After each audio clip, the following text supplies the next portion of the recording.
So here are some tips to reduce the risk of fire in an electric car. You're gonna get a kick out of this. Be careful not to let the electric car come into contact with water. Hi, it's Josh again. And Martin. And we're doing our first tech monthly recap.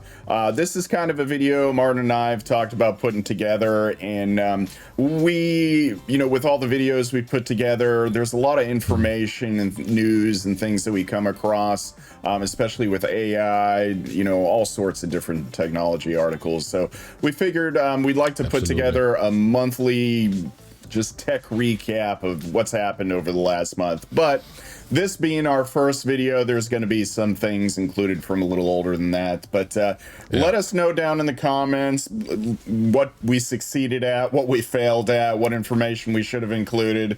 This is kind of a work in progress starting out. Exactly. So. That's true. And if I haven't said it before, let me just say hello and welcome to all our new subscribers. There will be more AI debate videos coming up. We have already recorded some and are editing some, and as fast as you can do it, there will be more. And thanks for all the suggestions. I have a spreadsheet here with some of your ideas. And we just started a new Total Tech Talk highlights channel. So if these videos are too long for you, we'll try to have a video out every other day or something like that with the highlights from every video we are making on this channel. So that's just all I want to say now. So I'll hand it over to you, Josh. Yeah, so just to touch on that too, with shorts and long form videos, it's really difficult to get people who are interested in shorts to be interested in the long form AI debate videos. So, we're trying different things with the other channels, see if we can get some more activity. I hope we don't spam you too much. It's an attempt not to spam you too much on this channel with all kind of different things. I've been uploading shorts and it's all like, we're trying out different things. Please let us know what you think works. Absolutely, yeah. What do you like to see there? So, the best feedback we can get is from our viewers instead of everything else. Otherwise, is just a guess for us. Exactly. But on to the news. So the first one I wanted to touch on, and this kind of touches on probably 2-3 articles that I came across. And the first one was back on August 15th, CNBC.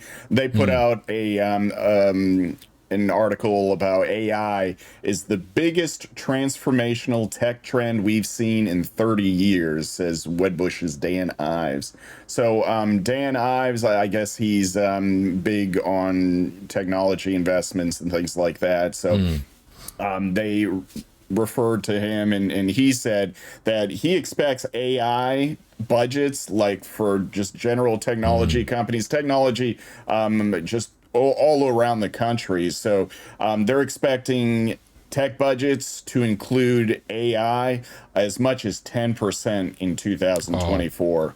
And he referenced quite a bit back in 1995, the tech bubble.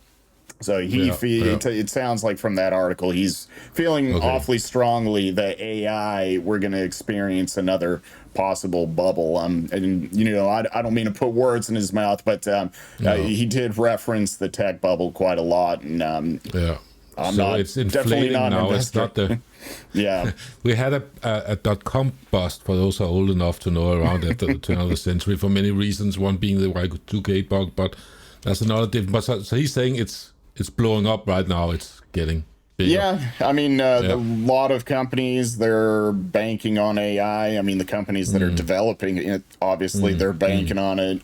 You got OpenAI. Microsoft did a huge investment with OpenAI. So, I mean, if you've got these conglomerates, these corporations investing heavily into these new technologies, I think that's a good indication of where the future is headed.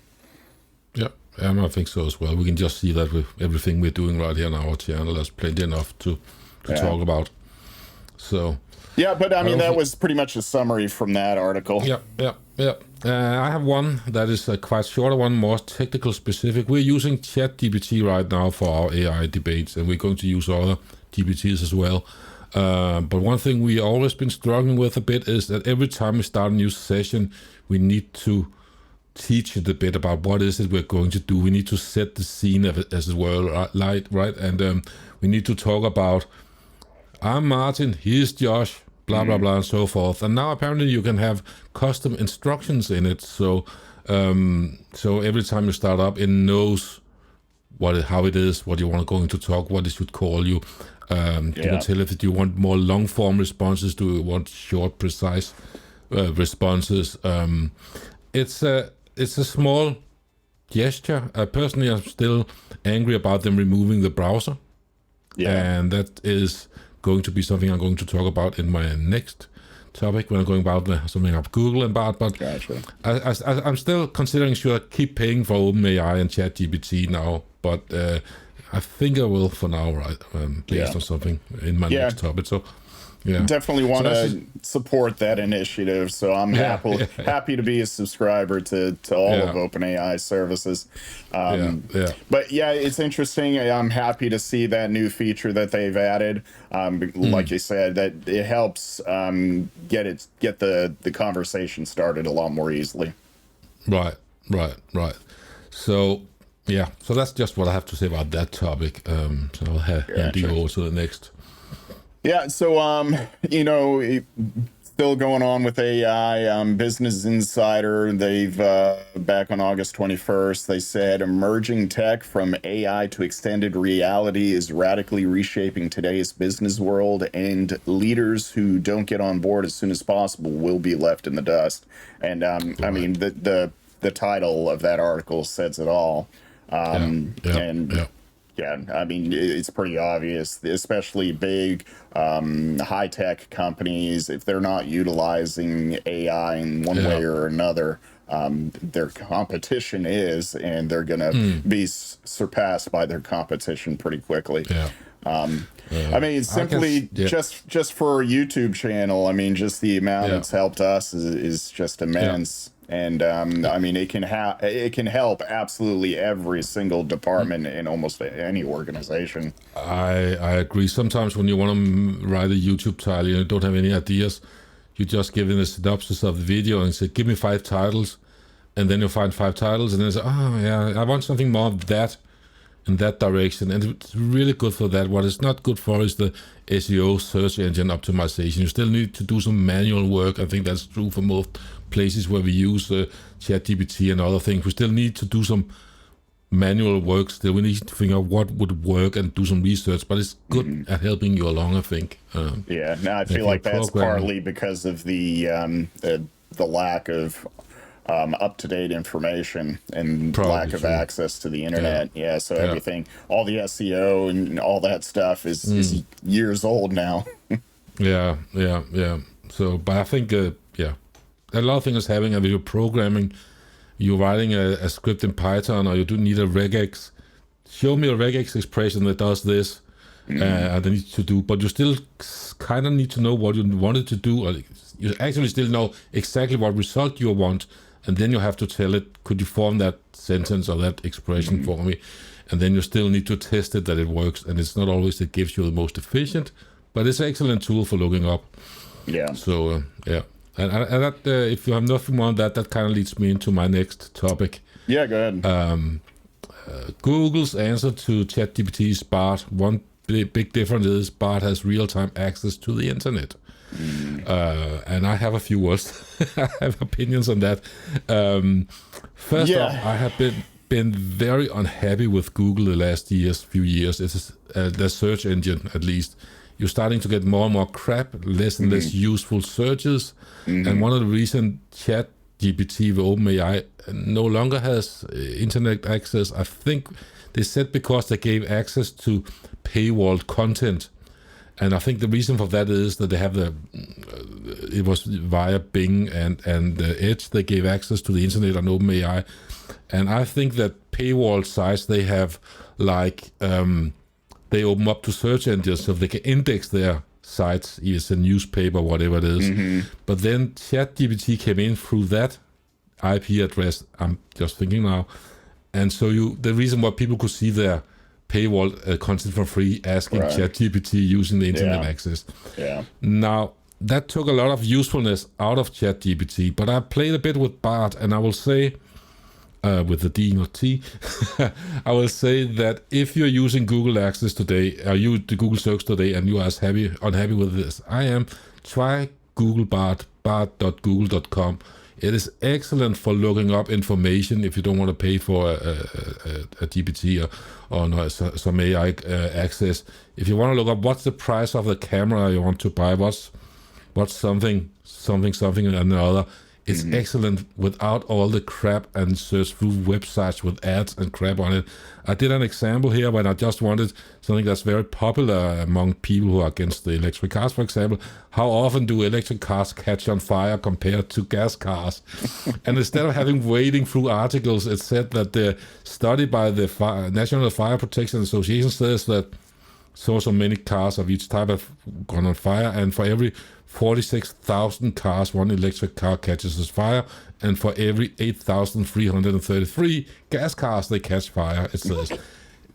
So it was just something I could look up, and then it goes off the rails a bit, and that's why you might still need ChatGPT and OpenAI, because it says, you can lower. It says, electric cars are lower risk of catching on fire because blah blah blah. That you not have fuel tank, is better safety, and then it goes off the rail completely. It says, here's some tips to reduce the risk of fire in an electric car. You're gonna get a kick out of this.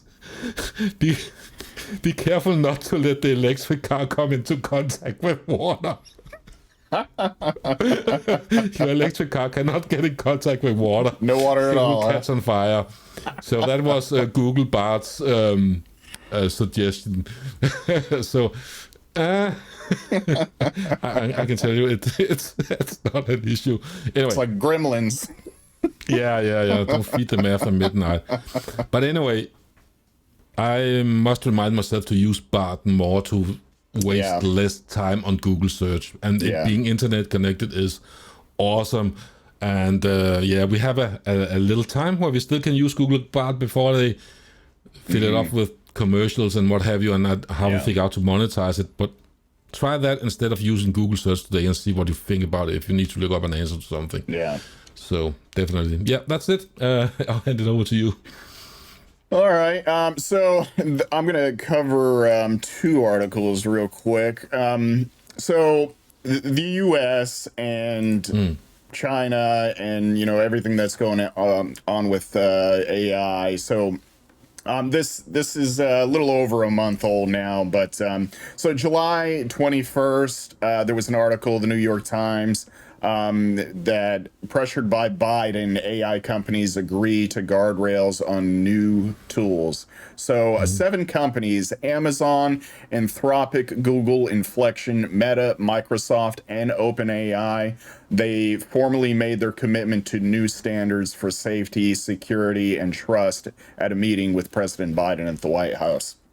So, let me read the other article I was going to include too. So Fortune, they have eye on AI, lots of different articles, things that they're keeping up with, news on AI. And they said Biden's executive order on China shows why AI is so different from other technology.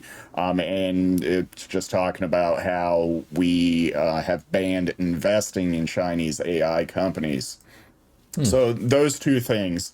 So we've got the U.S. government. They're starting to put guardrails on these technologies, and we're also banning investments in China specifically, AI tools and systems and things. So that really...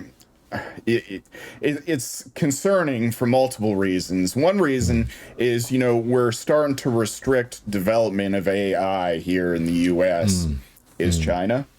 Probably not. Are other countries restricting it? So we're suppressing our own, and then in an attempt to suppress China, we're also saying no, don't put any money into that stuff overseas. So that's what it seems to me, is like we're really trying to get a hold of potentially scary technology. And also, because we're suppressing it here, we're concerned that other countries might surpass us. And that would be an even bigger problem. Yeah. So it's interesting to see what's going to happen. I do think probably military development are not going to be restrained yeah. at all. So, Yeah. but it is interesting what we are allowing us to do in the more public sphere. And but I will just briefly mention that I think it was turn of the century, just after that, and before that, when I started on the internet in the early 90s, we used Telnet to talk to servers, which is an unencrypted text-based protocol. And at some point, someone came up with, how about maybe we should encrypt that? And those encryption by today's standard was so easy to brute force. But but I wanted to download a terminal called Secure CRT, and I live in Denmark. Josh is in the United States of America. This was an American program with encryption, and that was not allowed to be exported to all countries. Actually, I was one of the few lucky ones that were allowed to countries that they could export to. So have you to swear on your mother's grave that you are from the country that are allowed to buy that technology. So that's probably something we're going to see with AI again, as we see it. They're going to limit who can get access to it. Yeah. So interesting times. I mean, just from Hollywood and just rumors and everything. There's a lot of concern and fear with the potential of AI. Right. And I just would hate to see what we're doing actually encourage that. We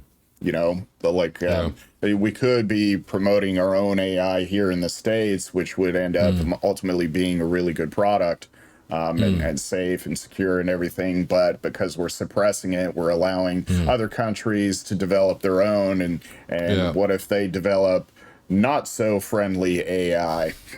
Yeah. So here we got not so friendly AI, and then our piddly suppressed AI that just gives you politically correct. Yeah, politically correct responses. Yeah, it's not going to do too well in a war game with that. No, and I actually feel like the access we have to ChatGPT at OpenAI, it feels like they started to muting it a bit. Absolutely, it's become a bit more cautious, less fun.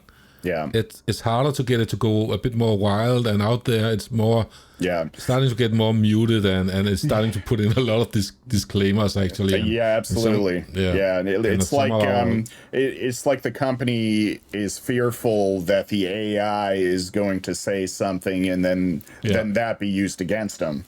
Exactly. That tells me in itself that these companies really don't have a good handle on the AI. If you're having to think of it this way, like they produced the AI and they made it, got it to that point.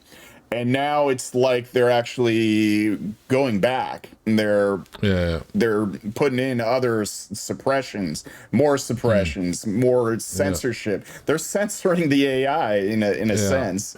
I'm not sure why, but if we just look at the GPT and the chat and the language model, it once you work with it for some time, you start to see its faults and its limitations.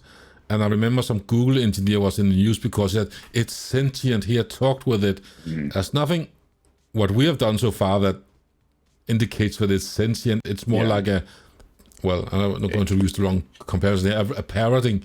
It has read everything and it knows how to talk to you, but it really doesn't understand what's going on. And that's quite clear when we are using it a lot, that it's based on what it has learned, and it's not so anyway, it's good at connecting things, but it doesn't necessarily mean that it can make sense of those things and learn from it. What we have right now as far as AI is not a true learning AI. In my Oh, opinion, what it is mm. it's just a language model. So Yeah, those are. it's read a lot of information, and just based off of that, it's kind of Mm, figured out language. yeah, That's what it's it's done. It's figured out yeah, language. So when you provided some language, it can yeah, provide you back some language. yeah. It's the more machine learning than it's AI, but we use that umbrella AI of everything here, Right. and everyone does in the news, even though strictly Yeah. speaking, it doesn't seem to be AI. It's machine Yeah, learning. Anyway, but I mean, yeah. this is the first steps. Mm, I think this is where we're crawling with AI right now. yeah. When we start walking and when we start running with Mm, AI, and when AI is actually capable of yeah. having a lengthy conversation and actually Mm, understand and be able to learn and produce its hmm. own information and its own conclusions, that's when things will get really crazy. Yeah, I think that leads me very well into my next topic. Microsoft took down a string of embarrassing travel sites, travel Yeah. articles rather. So apparently Microsoft has started using, I don't know if it's ChatGPT or some other, it probably is, since they are investing in OpenAI. Yeah. So they had some auto-generated articles on their website, and that apparently recommended people to visiting the Ottawa Food Bank and consider going in with an empty stomach. Now, for those who might not be native English language, and me too, a food bank is not a place where you store food and everyone comes to eat. It's for helping people who are poor, can't afford food. So you donate food to the food bank, and people can come in and get food if they can't afford to eat. And that is actually what we've been talking about here already, that it's very good at talking, ChatGPT, but it doesn't always truly understand what's going on, and it's sort of, you still need to proofread everything you make for it. Absolutely. It's good at giving you ideas, but you have to be on top on what it's done. Yeah. I don't have anything more to say about that topic. I think we're going to see more of that, and there's been people talking about AI generated content and how the internet is going to be polluted with AI generated content, and we could have a chat about that, but I think the video would go way too long about shorts and spam and how you can auto generate videos for YouTube. I think that should be a Yes. separate video we should do one day, but Yeah, because absolutely. I do think the internet is going to be polluted with poorly AI ChatGPT written content. It looks Yeah. great, but yeah, And I'll actually, let you. yeah, that segues me into the next regarding spam. So yeah, I've noticed it myself, being a IT professional and managing a lot of email accounts myself. Spam has definitely changed. You still get those really dumb, oh, your long lost on in China just died, inherit $7 million. All we need is 2,000. Those are still around, but I have seen a huge uptick in the amount of convincing spam emails. It was concerning probably 2-3 years ago. You started getting these scammers like really investigating companies and learning about your organization, and then they would learn a couple individuals within the company, and then they just name drop within the email, and that was starting to really fool a lot of people. Well, now you've got people overseas that don't have the best English. Well, now they just feed basically what they want through a chat GPT or whatever system, and then it produces back a far more convincing what used to be an easily identified spam email. Now they're creating using tools like AI to generate more and more convincing scams. So I pulled that from a Fortune article back on April 20th. No matter how much we hate it, email refuses to die. AI might resurrect the 50-year-old technology and make it smarter. So I absolutely agree. I think right now what we're experiencing is the scammers are taking advantage of the tools. And that's real easy. Just, here's what I want an email to look, and then you pull it out and then just blast it to 100,000 email addresses. What I think we're going to start seeing is the companies, Microsoft, Google, they're going to start integrating AI with your email account to identify what you want to read, what you don't want to read, what's spam, so on. I mean, their spam tools have been traditionally pretty good, but again, with spammers taking advantage of it, it's getting more and more convincing. So I also feel like my spam filters have failed a bit lately, and more starting to trickle through. So I think AI is going to start being integrated with spam filtering. So I think that's going to be interesting to see soon. Yeah, and we also, as I said, see a lot of YouTube content today that's only using stock footage and have a fairly good human text to voice over it, but you can still catch it trip up sometimes and say, all right, this is another one of those stupid videos generated by some GPT and voice text to voice and stuff like that. Yeah. So spam is definitely going to be getting crazy. I mean, I feel like it already is, but I think we're going to see probably over the next year just so much junk being put out there. I think we're already started to see it in the past month, just the amount of junk videos, junk emails, junk articles. It's just I think it's going to get worse before it gets better, but I think when it does get better, it's going to be real interesting. Yep. So the next one I have is slightly not off topic, but I thought I decided to keep it in because for the general interest in what we're talking about right now, it was a Cobb County courthouse gets new technology after security screenings find hundreds of weapons. So I looked into it, and then it's to be honest, I have a few articles here that's sort of like a sales piece for someone who makes some technology, but it's actually they got the same screening as they got at the airports today, and they also say this is also AI, but in reality it's more machine learning, but it takes a 360 picture or a scanning or X-ray of your bag or whatever you have, and they can identify guns and weapons, and they have a sign up front to say you cannot bring hand grenades into the courthouse. I mean, that's should be a given. Hey, but it's not new technology. It's something that we already have many places where when you go through security in the airport, they use machine learning to detect what's in your luggage, and they are called that under the AI umbrella again. One of the reasons I did want to keep it in was because something a bit unnerving. I looked at their website, Smith Detection, and I looked because it's interesting. What will they tell me? This sort of thing interests me. But I came across one of their slides, and it has a picture of a knife in some luggage, and the AI has detected it. I put a pink square around it, and it says knife, KNIVE. So I don't know what that says of quality. Knife. Sure. Knife. I'm English, not my first language, my third, but I'm fairly sure that's not how you spell knife. I hope the rest of the quality assurance is better than that. So yeah, that's all I'm going to say about that. Okay. All right, so it's something kind of closer to home for me.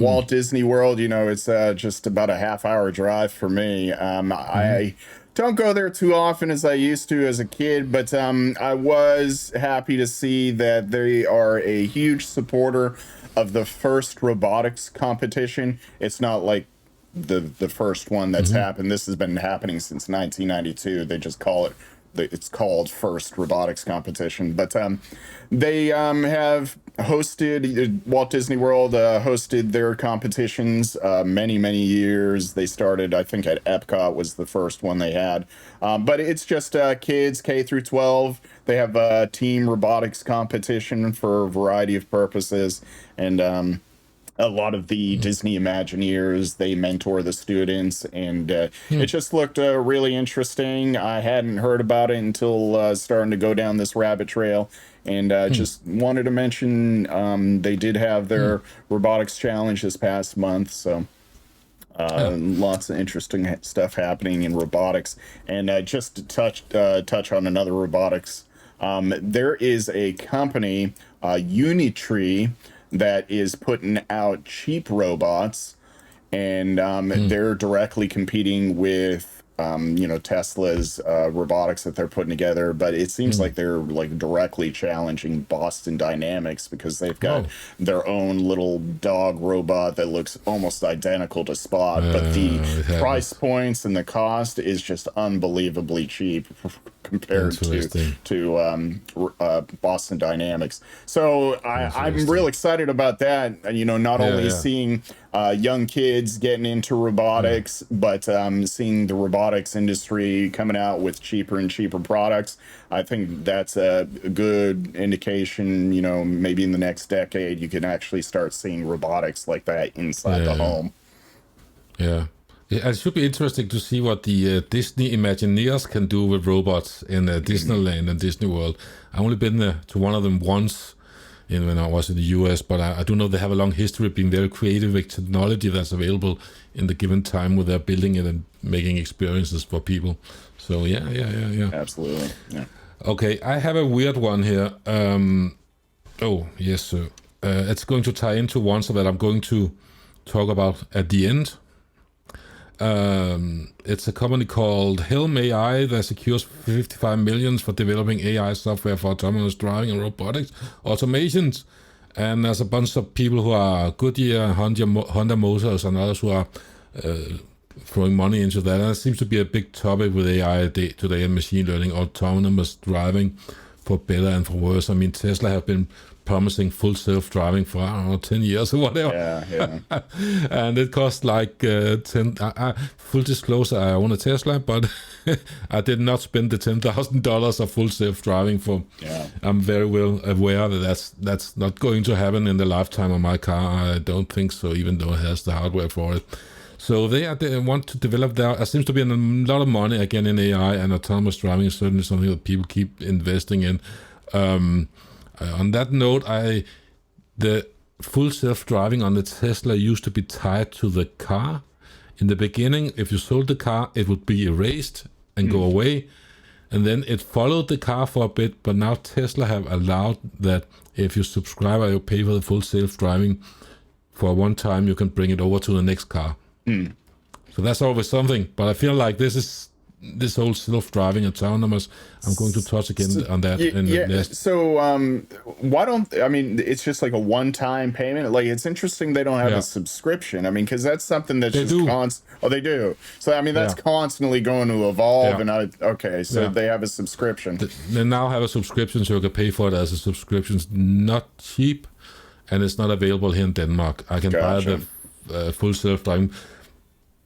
We could do a whole other video of that, but how we drive in Europe compared to the US and just all the street signs and markings, I doubt that we will see it from Tesla anytime soon because they need a lot more work. And if they're only rolling it out, just the difference between Denmark, Germany, Italy, I would like to see Tesla full self-driving the way they drive in Italy. I tried it briefly as an experiment on mine, and they had different modes. How aggressive should it be? And it had like 4 or 5 levels at the time, and the most aggressive were called Mad Max, and it would not overtake another car on the freeway. You could see it coming up ahead, and I would also still have to say, it would show me, oh yes, I want to overtake, would you allow it? And I have to use the turn signal, say yes, go ahead when you can, and it never overtook the car and got out in the outer lane because it was too afraid from what was coming behind. Whereas I would know I could pull out and just accelerate. I have plenty of power to do so. That's a different... too much liability. So autonomous driving is definitely something that's a lot of development in right now. I'll just leave it at that.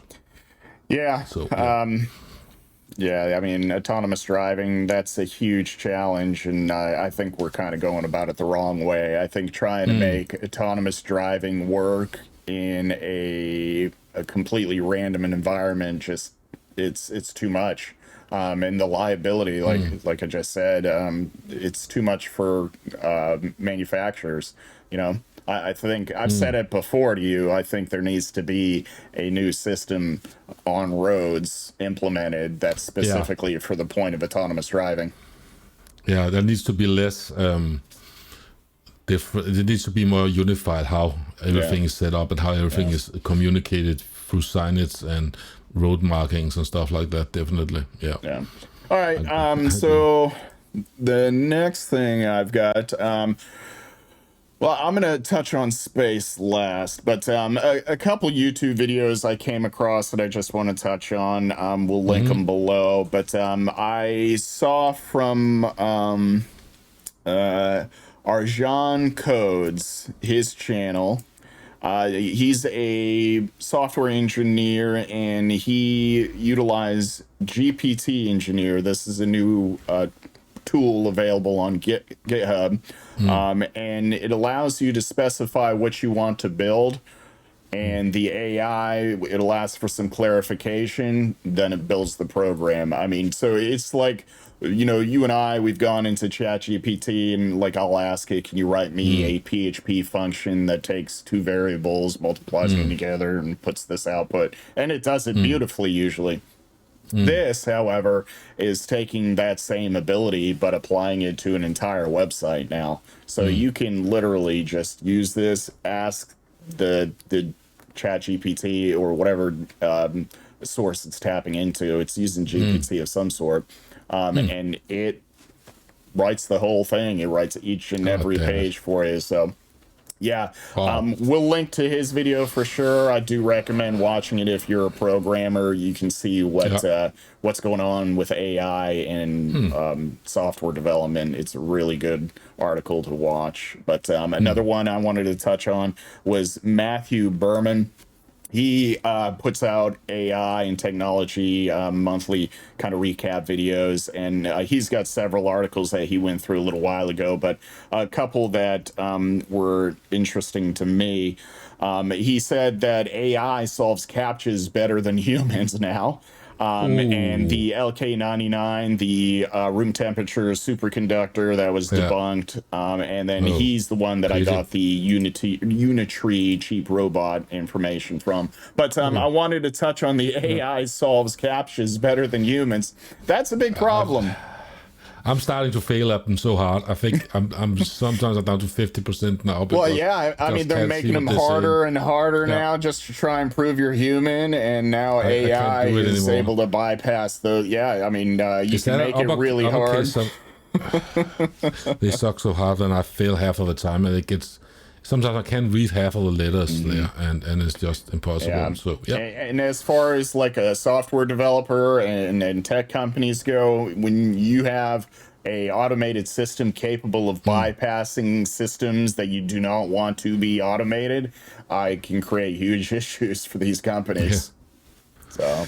God damn it. Yeah, but that's it before I touch on some space. So what else do you got? Okay, I have one that's a little over my head, but I can see what they're getting at. MIT and Harvard researchers propose FAN, a comprehensive AI system that bridges the gap between state-of-the-art computer vision and robotic system, providing an end-to-end solution for segmenting, detecting, tracking, and following any object. Anyway, that was a long line. Follow anything is FAN. I'm not going to read into all the details. I've read through it. And what I can see is it's really interesting because if you see again with automation and if like product lines in a factory or whatever, in the early 90s I worked in a place where we had when we still made circuit boards here in Europe. I think they're shipping everything overseas now, but we had computer vision, but it was very simple computer vision, and so to align the microscopic electronic bits, it would align to some crosses and circles and say, here it is, I need to take the arm and align it into there, so it would know how it was tilted, and it was very state-of-the-art back then, and it's still a problem sometimes, but computers have to figure out today, if you get to see Tesla and everyone else, robotic assembly of cars, so I think that could be really interesting to see what they can do with that, and if the robots truly can learn to follow an object and see what's going on, which is why I'm getting at here. I mean, we already have like surveillance systems that can detect people walking, people falling over. Our drone, what's it called, DJI, can follow you or follow a car or whatever. We have some simple detections, but what I'm getting at here, it seems like it's the 3D it's complete spatial where a robot can detect the follow object. So I'm thinking it looks like they're getting at that they actually can do it well enough, and it can follow a certain object and grab it and follow it. And I think that's how I understand it, at least. And tracking them, if something is lost during a tracking process, so if it loses track of where it is, it can find it again, and that's usually where the robots stop. If something is out of the ordinary, and I lost track of where did this thing go, now I don't know where it goes. And I think one of the use cases for that could actually be, I don't think it says that, but recycling. It's always hard to recycle stuff in plastic bottles and glass bottles, and also manufacturing production. We already had that today with like different types. I can't remember what. Mostly food items I'm thinking of, like where they have a camera that scans the potatoes or the chips or the cakes or whatever they're making, and if it's wrong, it has some air pressure that blows it out of the whatever, away from the conveyor belt. And they already had that today. Now imagine doing that with even more things, where the robots can keep track of everything that comes racing down the production line. Oh, this thing needs to go, this needs to go over there, sorting stuff. That alone would be amazing. I think, and so a lot of things are happening in this space right now. Yeah. So this is like a more general system, like any company could use, and it would be able to identify a tree as a tree, a car as a car, or in more specialized environments, you can start feeding it information and tell it that this is this, this is this, and use it as a program to identify systems. Yeah, so developers won't have to program all that stuff from scratch now. No, it seems like it's a framework also that ties different types of vision identifications and stuff like that, and detection into a framework where they can run it, and it can use it to control robots. So it's a bit general speaking, the article I saw, but they're saying it's both for a robotic platform focusing on micro aerial vehicles, small flying drones. Okay, perhaps also. So it's also robotic platform. So definitely. So it's the way they found out to tie all the technologies together and make it work. That's all I can gather from this short.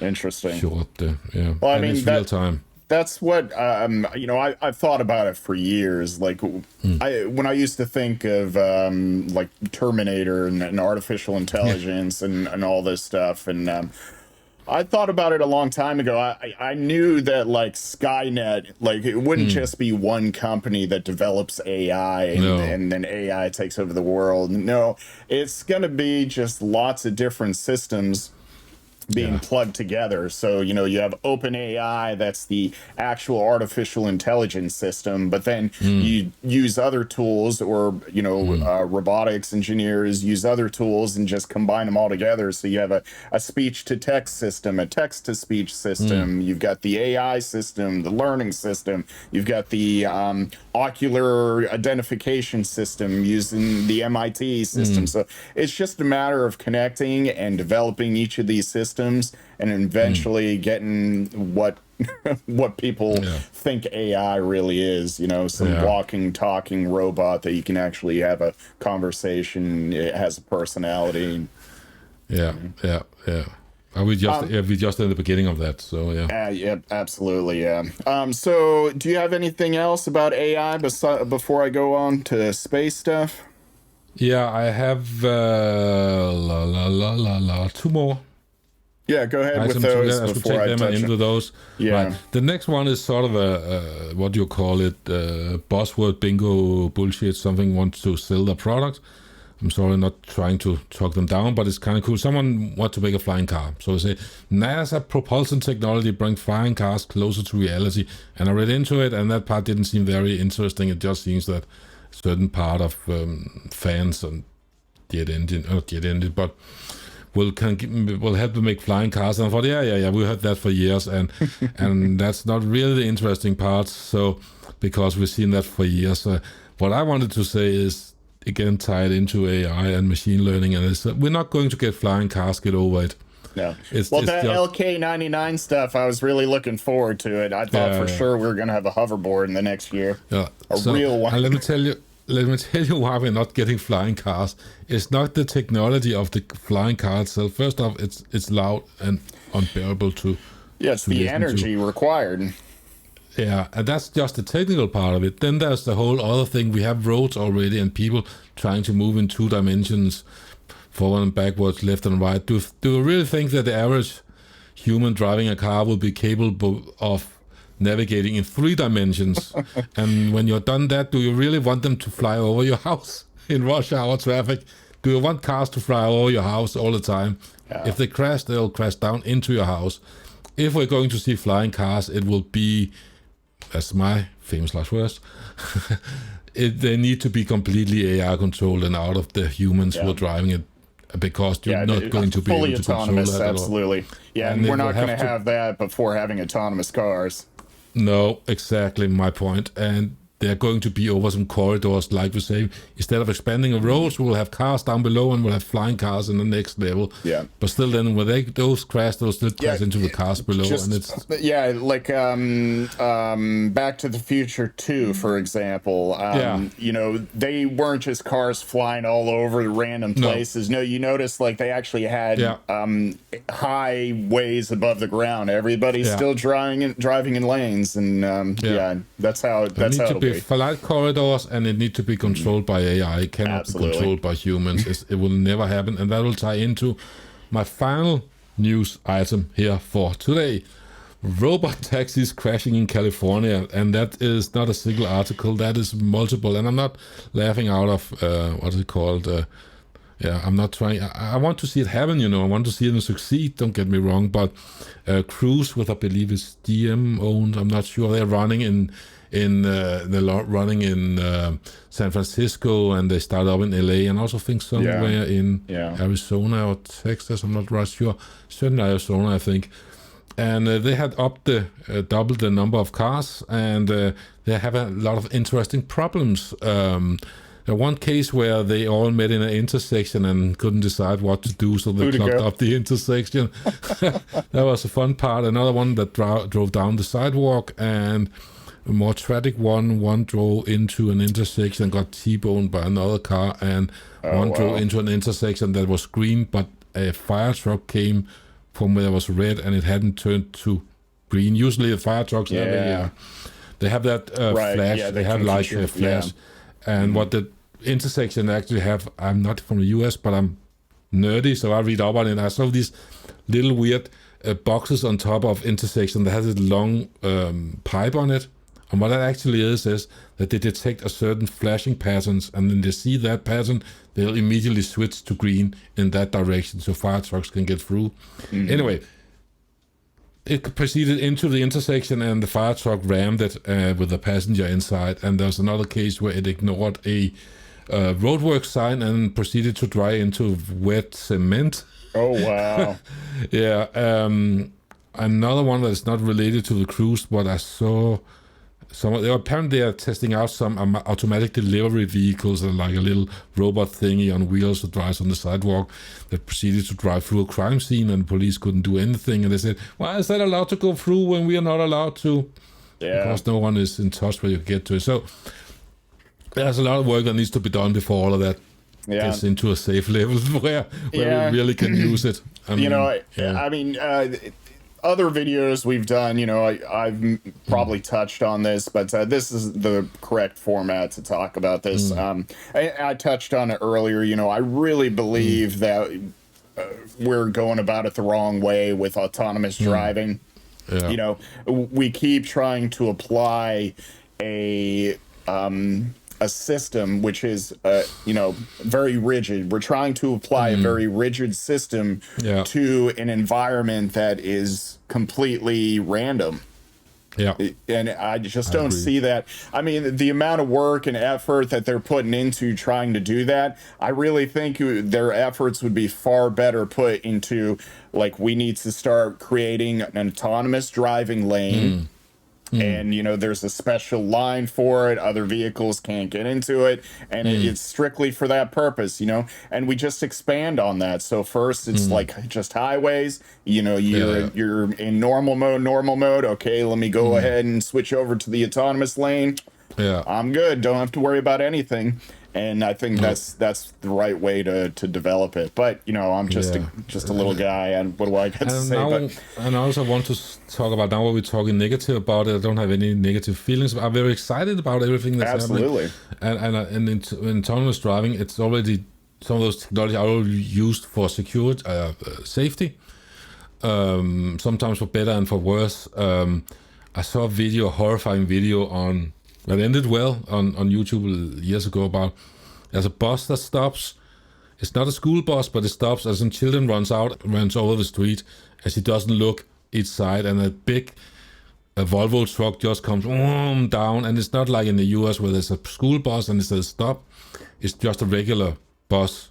And she will absolutely have been flattened by that truck, but the truck system, and it came so fast that there's no way that truck driver would have seen it and fast enough, but the safety system in the truck just hits the brakes and she's saved, and it's just yeah.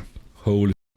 And but it can go again. I see it in my Tesla when I'm driving in Denmark, and that's again to why I don't think full self-driving will come soon anytime in here, because I'm driving down the road on a small country road, and there's like a 90-degree or 70-degree turn, and I'm driving ahead it at the legal speed limit, and someone, we like to walk a lot in this country, maybe walking or riding a horse on the other side of the street for recreation, and all of a sudden it lights up and comes with that huge, you're going to crash into someone, and you can see on the car there's a red image of people on the other side of the road, and if my trajectory continues, yes, I will run them down, but that will over a double line, and I'm still in my lane.